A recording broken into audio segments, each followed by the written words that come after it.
Hello everyone. स्वागत है आपका अल्फ़ा बीनस क्लासेस में। तो आज मैं क्लास 10 के सामाजिक विज्ञान के प्रश्नों की चर्चा शुरू करूंगी। तो चलिए शुरू करते हैं पहले प्रश्न से। प्रश्न नंबर 46। इसने कुछ परिच्छेद दिए हुए हैं, तो चलिए उन्हें पढ़ते हैं।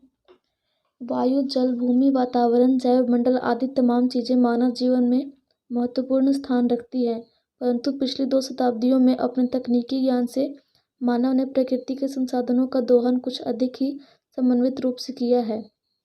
पर्यावरणीय चुनौतियां अनेक प्रकार की है और भारत में इनकी 2 प्रकृति है, गरीबी के संदर्भ में और विकास की आवश्यकता के संदर्भ में।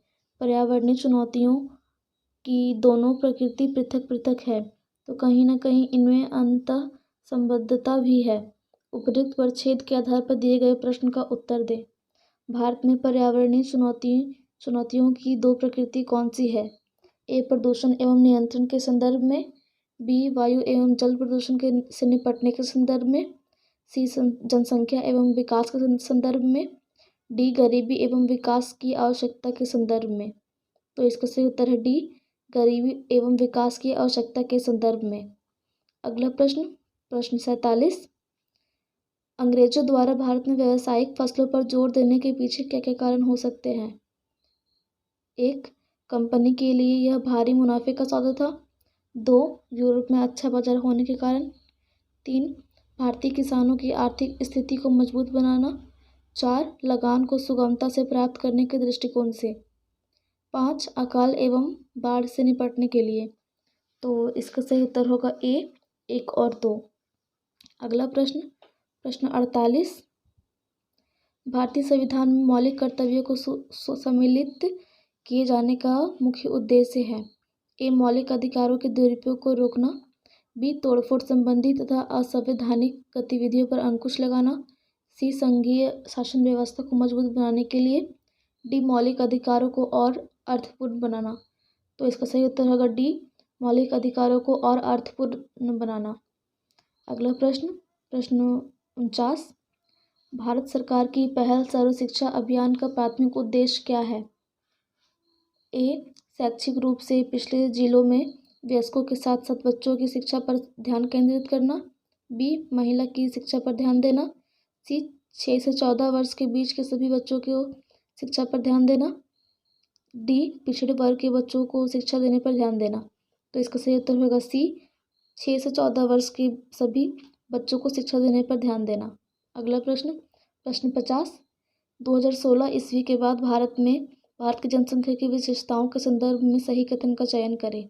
1. 2016 के बाद भारत में जीवन प्रत्याशा दर 68.3 वर्ष से अधिक हो गई है। 2. शिशु मृत्यु दर 1951 में 147 था, जो 2016 में घटकर 34 हो गई। 3.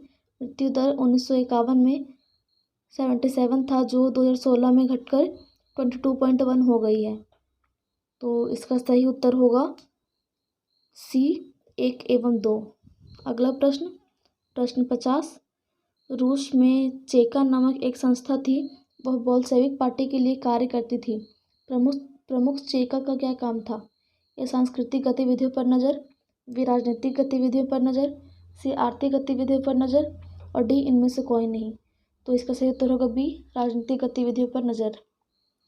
अगला प्रश्न 52। इनमें यूरोप के मानचित्र में उस क्षेत्र की पहचान करें जहाँ 1789 ईस्वी में राजतंत्रात्मक शासन व्यवस्था का प्रतीक बास्तिल किला को ध्वस्त कर गणराज्य की स्थापना की गई थी। तो हमें ये पता होना चाहिए कि बास्तिल किला जो है वो फ्रांस में है, तो इसलिए इसका सही उत्तर होगा डी. 4, जो कि फ्रांस है।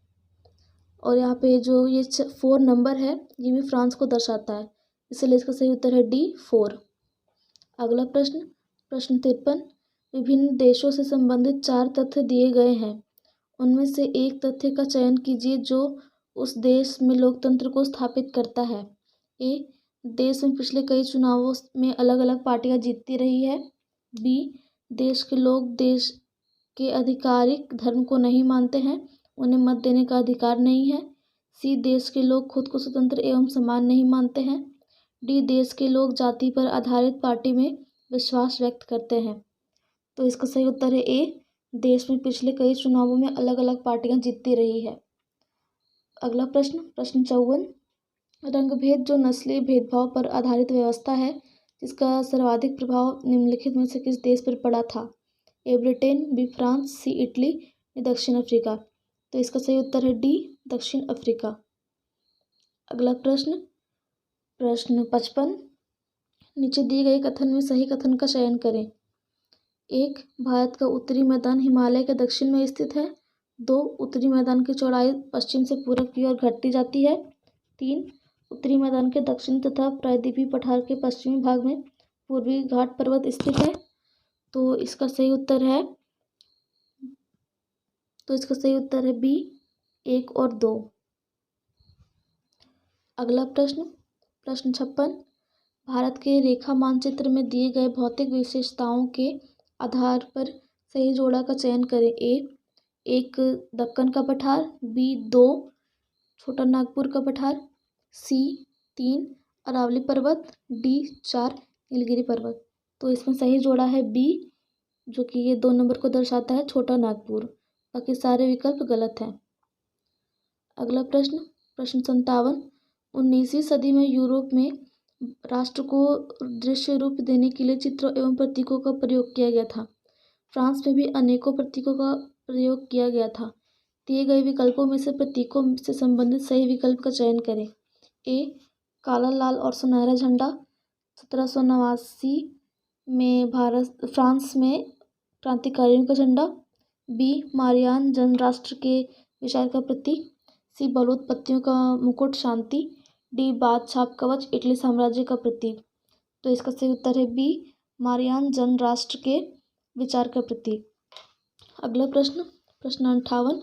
भारत में पर्वत, पठार एवं मैदान का विस्तार पाया जाता है। दिए गए विकल्पों में से क्षेत्रफल विस्तार प्रतिशत में के आधार पर सही विकल्प का चयन करें।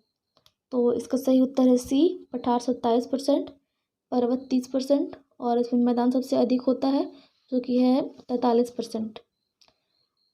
अगला प्रश्न 59। पर्यावरण के संरक्षण के साथ साथ वर्तमान मानवीय ज़रूरतों को पूरा करते हुए आने वाली भावी पीढ़ियों की आवश्यकता को पूरा करना कहलाता है। ए, नवीकरणीय विकास, बी, धारणीय विकास, सी, चक्रीय विकास, डी, अनवीकरणीय विकास। तो इसका सही उत्तर है बी, धारणीय विकास। अगला और आखिरी प्रश्न 60।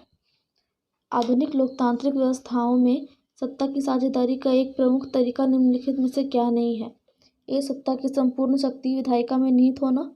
बी, केंद्रीय, प्रांतीय, क्षेत्रीय स्तर पर सत्ता का बंटवारा होना। सी, सामाजिक समूहों के बीच सत्ता का बंटवारा होना। डी, शासन के विभिन्न अंगों के बीच सत्ता का बंटवारा होना। तो इसका सही उत्तर होगा ए, सत्ता की संपूर्ण शक्ति विधायिका में निहित होना। तो आज के लिए इतना ही था। तो अगर आप लोगों को ये वीडियो पसंद आया हो तो प्लीज़ इसे ज़्यादा से ज़्यादा लाइक एंड शेयर करें and please subscribe my channel and thank you for watching.